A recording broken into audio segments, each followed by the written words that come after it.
Assalamualaikum warahmatullahi wabarakatuh. Selamat siang teman-teman, happy weekend karena hari ini hari Sabtu.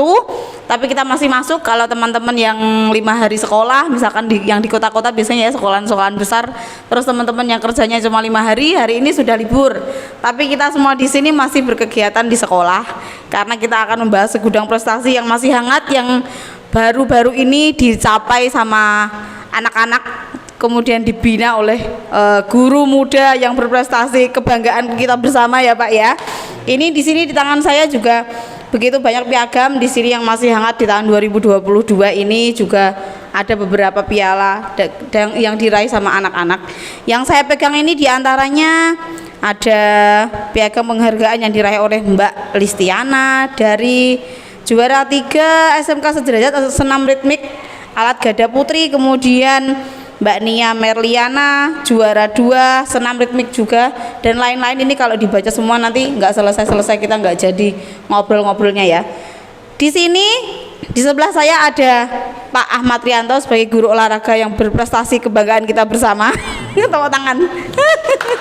Oke, dan perwakilan dari para atlet kebanggaan juga di sini ada Mas Hayen, saya manggilnya. Kalau guru-guru lain sama teman-temannya mungkin manggilnya Mas Yoga. Kalau saya lebih suka manggilnya Mas Hayen. Dari kelas 12 MIPA ya Mas? Iya, kemudian Mbak Diana dari kelas 12 IPS 1 sama Mas Indra ini yang paling kecil sendiri. Tentu saja prestasinya tidak kecil, juga besar ya, dari kelas 11 MIPA.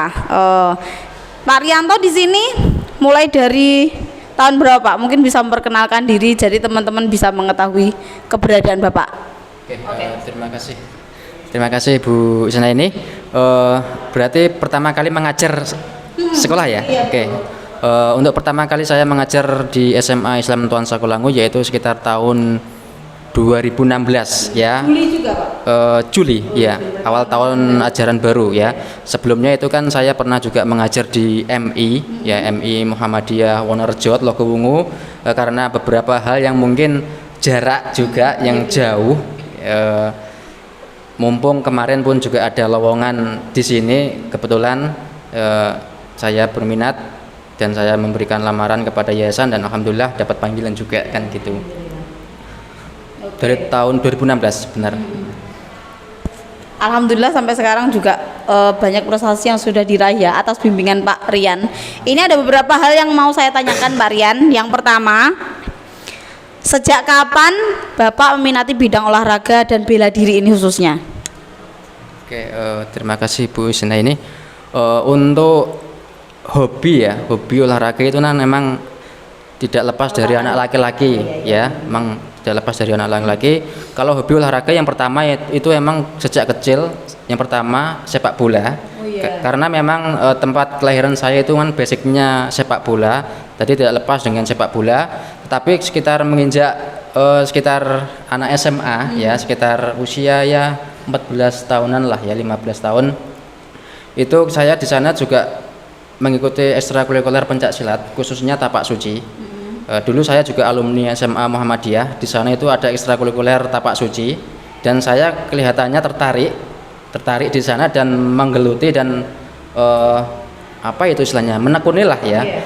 Dan di sana ternyata kegiatannya itu menarik juga. Selain menarik, untuk kedepannya ke depan dalam arti karir ya, karir dalam arti karir sebagai atlet atau pelatih dan di organisasi itu menarik sekali sehingga saya memberanikan diri untuk menggeluti ya atau mendalami tentang bela diri pencak silat tadi. Oke. Pertanyaan yang kedua Pak, ternyata panjang juga sejarahnya lumayan ya. Berarti memang sejak kecil karena anak-anak laki-laki itu kan identik dengan olahraga, biasanya memang bal-balan istilahnya kalau di desa ya. Oke, berikutnya untuk sejarah berdirinya, berarti di sini pencak silatnya tapak suci ya Pak. Itu sejarah berdirinya di sini gimana? Dulu kayaknya awal-awal sebelum Bapak kan nggak ada di sini. Coba dijelaskan. Iya, Bu Isna ini terima kasih. Untuk sejarah pencak silat di SMA Islam Tuan Sakolangu lah ya. Sebelum tapak suci kan memang ada pencak silat ya, seperti kayak PSHT. Setahu saya PSHT. Tapi itu sekitar tahun 2018-an ya, mungkin kurang aktif dalam arti ekstrakurikulernya. Dan saya kebetulan saya basicnya punya bela diri juga, tapak suci.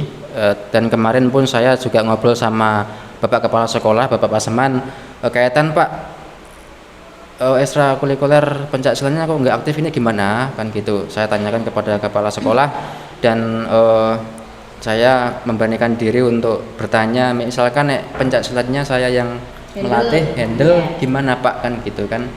Kebetulan saya juga basicnya di bela diri pencak silat, tapak suci kan gitu. Dan dari jawaban dari Bapak Kepala Sekolah, terserah Mas Rian mau itu tapak suci, pagar nusa atau PSHT, terserah, yang penting pencak silat, yang penting kegiatannya itu aktif, gitu aja. Dan kemarin mulai 2018-an lah saya memberanikan diri untuk memulai latihan kepada anak-anak. Dan di awal memang nggak begitu banyak anak yang tertarik tentang tapak suci ya, karena emang tapak suci kan nek di Kabupaten Pati kan kurang familiar. Tapi nek mungkin kayak Kalau di PS, kota sih saya lihat banyak kayaknya. ada, emang di kota ada, kota-kota besar ada. Tapi yang mungkin di desa kan belum familiar ke anak-anak.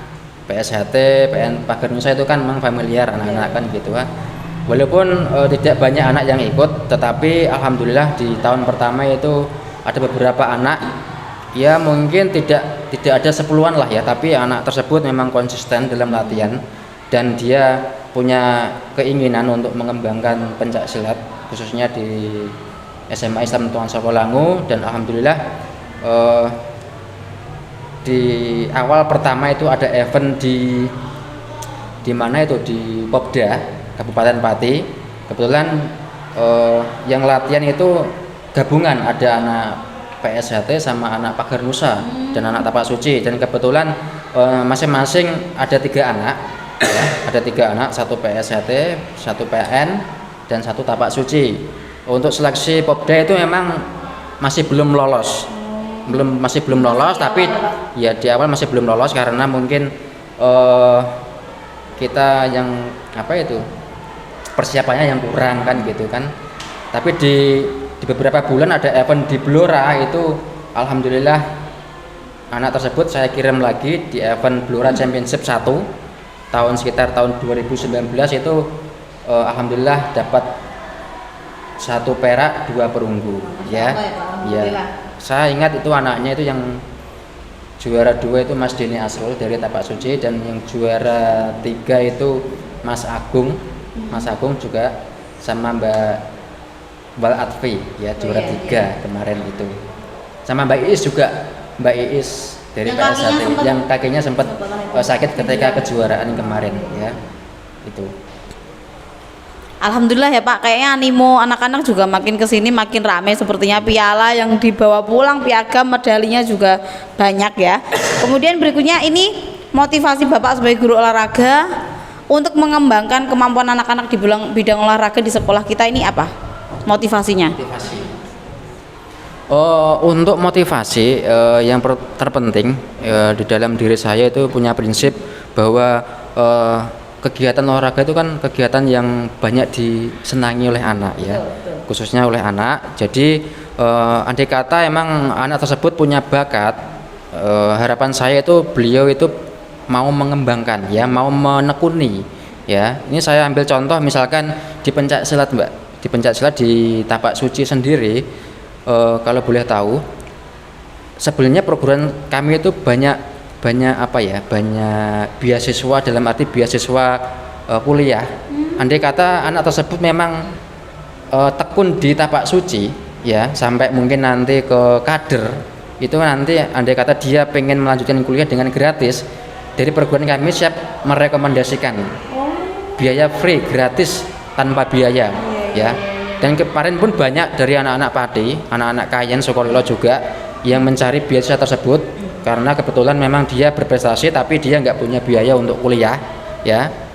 Dan kebetulan di perguruan kami ya, tapak suci itu kan memang menyediakan beasiswa andai kata memang anak tersebut berprestasi dan mau mengembangkan tapak suci ya, beasiswa kader itu namanya.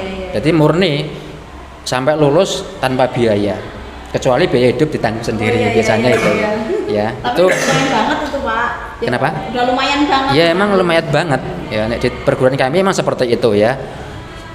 Dia mementingkan karir anak tersebut masa depan sehingga tidak sekedar hanya latihan jadi kader tapi nggak bermanfaat. Mandek, Iya teman-teman ya, Pak, gitu ya? nggak berhenti saja gitu tapi untuk kedepannya ada masa depan tapi tanggung jawabnya harus mau mengembangkan tadi pencaksilat tapak suci khususnya itu. Selain kuliah pun juga banyak pekerjaan ya. Di perguruan kami juga setiap anak yang mungkin lulus dari SMA tapi dia membutuhkan sebuah pekerjaan pun ya masih dalam lingkup organisasi kita juga memprioritaskan ya anak tersebut. Andai kata ingin bekerja di sini karena di Tapak Suci kan salah satu perguruan yang mungkin di bawah naungan Perserikatan Muhammadiyah dan kebetulan Muhammadiyah pun banyak istilahnya apa ini istilahnya? Beasiswa kegiatan. Bukan gitu, Pak. kegiatan ini loh Mbak, kayak Dana. enggak kayak rumah sakit, Oh, iya, amal iya, usaha, bener-bener. amal usaha di bidang kesehatan seperti rumah sakit, mungkin amal usaha di bidang syariah ekonomi seperti Iya. BMT Pastabik dan Iya. lain mungkin amal usaha di bidang pendidikan Iya. banyak sekali dari Grosir sekarang Mart juga ada. iya grosir emat juga ada. percetakan. Salah satunya bidang pendidikan tadi ada TK, SD, SMP, SMA. Andai kata dia ingin bekerja bisa langsung direkomendasi untuk bekerja di Kalau yang sana. ikut di Tapak Suci itu atau beasiswa harus dari Muhammadiyah atau enggak atau terbuka dari umum? Tidak harus Dari tidak harus Muhammadiyah. Muhammadiyah karena yang terpenting anak tersebut aktif di organisasi dan mau mengembangkan tapak suci. Intinya itu akan direkomendasikan beasiswa kuliah gratis. Banyak kemarin dari UMS, Unimu Semarang banyak anak yang memperebutkan kemarin itu. Makanya kayak kan ngomong sama anak-anak, tolong cah nek andai kata kalian memang serius ditekuni, siapa tahu nanti menjadikan masa depan kalian lebih baik nanti. Saya itu salah satu contoh bidang pencaksilat di Tapak Suci khususnya itu. Makanya saya ingin mengembangkan di sini kan tujuan saya itu. Narik anak biar Iya, kuliah istilahnya, iya, kalau intinya ada itu. keterbatasan dana. Iya, mungkin itu. Oke. Kalau saya mikirnya itu jadi jalan ninja ya Pak, jalan ninja buat kuliah kan ya, itu sangat hemat sekali loh. Zaman sekarang tuh kayaknya kuliah nggak seperti zaman saya dulu, besok sekarang tuh banyak sekali, asalkan anak itu mau, nggak harus pinter-pinter banget, yang penting kan absensi aktif, kemudian kalau perkuliahan juga aktif, nggak harus gimana-gimana pinter banget, harus cum laude terus kan enggak ya Pak ya. Oke, anak-anak yang lain berarti bisa ikut, nanti nggak harus Muhammadiyah terus bisa, kalau tekun bisa ambil beasiswa berarti Pak, Masya Allah itu Pak. Pertanyaan berikutnya Pak, ini soal penjaringan bakat dan minat. Anak-anak pendidikan sekarang itu kan berhubungan dengan minat dan bakat. Saya juga sama anak saya juga seperti itu, sama murid-murid juga saya tidak memaksakan anak harus benar-benar bisa di mapel yang saya pegang. Nah untuk di olahraga sendiri terutama di pencak silat ini, untuk mengetahui atau menjaring bakat-bakat dari anak-anak biar berprestasi itu bagaimana? Ya Bu Isna, ini untuk menjaring minat dan bakat anak itu penting ya. Iya. Karena salah satu kesuksesan dalam sebuah event sekolahan mengirimkan sebuah perlombaan anak bisa berprestasi itu kan salah satunya kan kita harus bisa menjaring minat bakat anak dari awal ya sebelum kita mulai pembinaan ya. Banyak kemarin dari kelas 10 ya. Sebenarnya kan saya kan memang basic guru olahraga, mengetahui anak tersebut memang basicnya di bela diri atau mungkin handball yang kemarin kita juara 3 kan. Saya punya pandangan ke anak sehingga saya punya catatan untuk anak. Oh ternyata anak ini dia bagus di ini ya, di mapel ini atau mungkin di bidang olahraga ini. Makanya saya kemarin sebenarnya banyak anak pantauan, tapi ada beberapa anak yang mungkin ketika diajak masih nggak mau. Seleksi alam gitu Iya, ya, mas seleksi alam Iya. seperti itu ya. Sebenarnya punya anak, tapi saya tanya kenapa nggak mau? Karena ada satu yang mungkin karena orang tua juga kata sayang sekali. Karena ini saya ambil contoh bela diri kata orang tua izin sama orang tua nggak boleh. Kayak saya itu Iya, nggak itu. boleh. Padahal kalau dia menakuni banget itu kan luar biasa sekali kan gitu ya. Tapi apa boleh buat ya, ada beberapa anak yang seperti itu kan gitu. Selain pencak silat, handball juga kemarin banyak anak yang saya ketika olahraga banyak anak yang oh ternyata dia bisa sepak bola, bisa futsal, bisa handball, volley dan lain sebagainya, basket pun gitu. Maka dari itu seperti olahraga handball ini kan baru ya. Saya ambilnya dari anak-anak basket yang sering saya berikan ketika jam pelajaran itu kan ternyata dia punya basic basket dan basket sama bola tangan pun nggak jauh-jauh banget, permainan tangan kan gitu. Maka dari itu saya memutuskan mengambil anak basket pun ternyata efeknya bagus sekali ya. Jadi untuk pelatihan pun nggak lama-lama karena dia udah sering main bola pakai tangan gitu. Tinggal aturan saja. Sama apa itu seleksi alam tadi latihan mau istiqomah saja, intinya kan itu. Oke, terima kasih Pak. Berikutnya, ini tentang kiat-kiat jitu untuk mengembangkan kemampuan anak-anak biar optimal, akhirnya juga bisa mencapai prestasi itu bagaimana? Kiat-kiatnya? Kiat-kiatnya ya Mbak. Salah satu prestasi yang optimal itu memang kan satu emang harus tekun ya, tekun dalam berlatih ya, tekun dalam berlatih dan istiqomah ya. Jadi mental itu kan ditanamkan sejak awal ya, karena banyak anak yang ketika latihan di awal banyak, tapi ketika belum ada event udah malas latihan, yang malas latihan, jarang-jarang latihan. Ketika mau di awal event, mau ada event baru latihan lagi, itu kan salah satu iya, salah satu apa ya, mental yang mungkin kurang baik ya, mental yang kurang baik, sehingga ketika dia dalam awal latihan rutin tapi ketika pertengahan nggak latihan, terus di awal mau ada event baru latihan, itu kan ya istilahnya mengganggu program latihan seorang pelatih juga ya. Salah satunya kan itu. Nek kita bela diri pun agak lebih mudah ya, karena kan bela diri kan untuk prestasi dirinya sendiri, tetapi yang berat kan ketika olahraga di kelompok regu itu kan seperti kayak sepak bola atau bola tangan, futsal, itu kan regu. Nek 1, 2, 3 anak nggak datang, kita nggak bisa untuk berlatih, game-game pun nggak bisa. Maka dari itu kan harus apa itu, latihan rutin, konsistensi latihan, semangat, dan berdoa, berusaha, siapa apa itu, insya Allah nanti Allah akan memudahkan. Nih, menurut saya seperti itu. Maka dari kemarin pun juga saya tanamkan ke anak-anak, niat latihan yang tenang, nggak usah terbawa pengaruh anak-anak yang lain. Intinya kamu tujuannya latihan dan untuk dirimu kamu nanti untuk kedepannya. Pertanyaan yang terakhir tentang kendala atau hambatan-hambatan yang selama ini Bapak hadapi saat menghadapi anak-anak yang suka galau-galau ini, Pak. Untuk hambatan ya, sebenarnya setiap dimanapun pasti ada hambatan ya. Tapi di sini saya mau menceritakan hambatan di SMA Islam Tuan Sokolanggu. Alhamdulillah sementara ini masih berjalan dengan baik. Mungkin ada beberapa yang hambatan tetap ada. Tapi yang pertama nggak terlalu berarti, nggak terlalu berat. Yang pertama mungkin tadi yang saya sampaikan, mungkin hambatan yang pertama anak-anak yang mungkin inkonsistensi dalam latihan, mungkin itu. Tapi kan masih bisa kita tangani lah, toleransi lah, intinya kan itu. Terus untuk hambatan yang lainnya mungkin infrastruktur. Ya, infrastruktur itu penting sekali.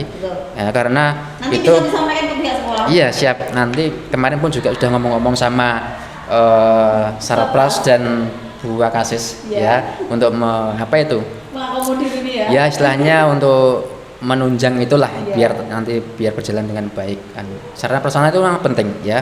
Kita nggak disediai prasarana dan sarana prasarana itu nggak akan jalan maksimal. Bisa jalan tapi kita nggak bisa maksimal ya. Kita punya sarana prasarana yang baik tapi nggak didukung, anak pun juga nggak bisa jalan. Maka kedua-duanya itu harus jalan. Dari sekolahan, dari guru, pembimbing ataupun anak itu harus saling mendukung. Nek bagi saya seperti itu. Semua itu pasti akan tercapai asal semua itu terkait saling mendukung. Ya, mungkin itu hambatan-hambatan yang mungkin selama saya rasakan sebagai pembina mungkin seperti itu ya untuk anak-anak.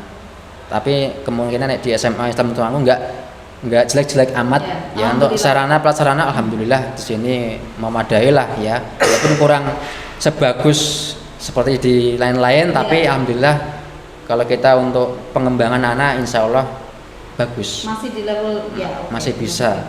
Salah satunya contohnya kan seperti kayak kerawitan itu kan kita mempunyai sarana juga bagus, alatnya, gamelan, di musik pun juga banyak punya alat musik, olahraga pun juga kita punya ya, punya lapangan basket, punya matras juga untuk pencak silat sama alat-alat yang lainnya. Itu kan sangat perlu juga.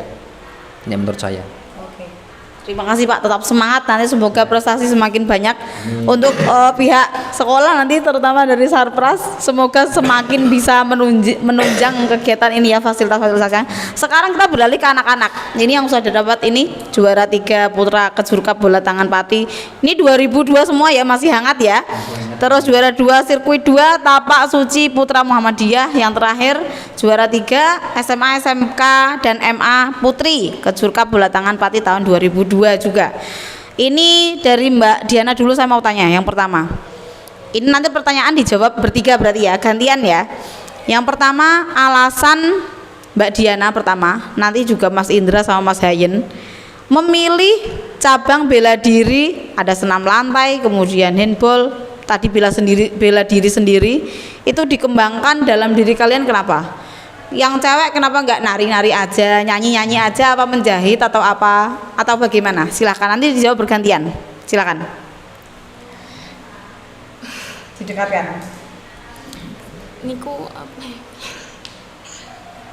Kenapa? Kalau apa emang seneng atau emang dari kecil udah tertarik? Karena apa? Karena gurunya yang ganteng apa bagaimana? Tertarik karena apa kok?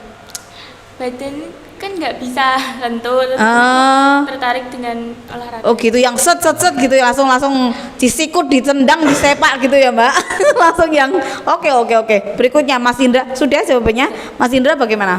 Kalau dari saya sudah dari kecil.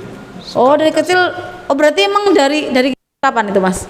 Dari mulai MTS sudah suka.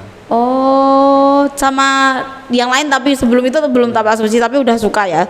Apa dulu awal-awalnya SD suka berkelahi apa bagaimana? Enggak sih. Oh enggak, tapi emang suka ya? Dapat ini prestasi. Berkelahi, oke, keren banget. Penyalurnya ini loh bagus ya. Oke, selanjutnya Mas Hayen bagaimana? Gantian ya mic-nya ya.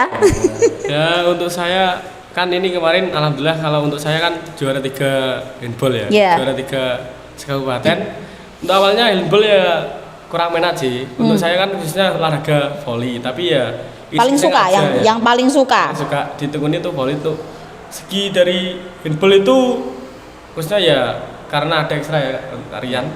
Terus saya itu iseng-iseng ikut, terus nyaman aja gitu. Oh, Terus ya udah ayo ini ada kompetisi Karian dikabarin Karian sama ada namanya Kujaki. Ya udah ayo kita cari anak, terus ya udah nekat lah.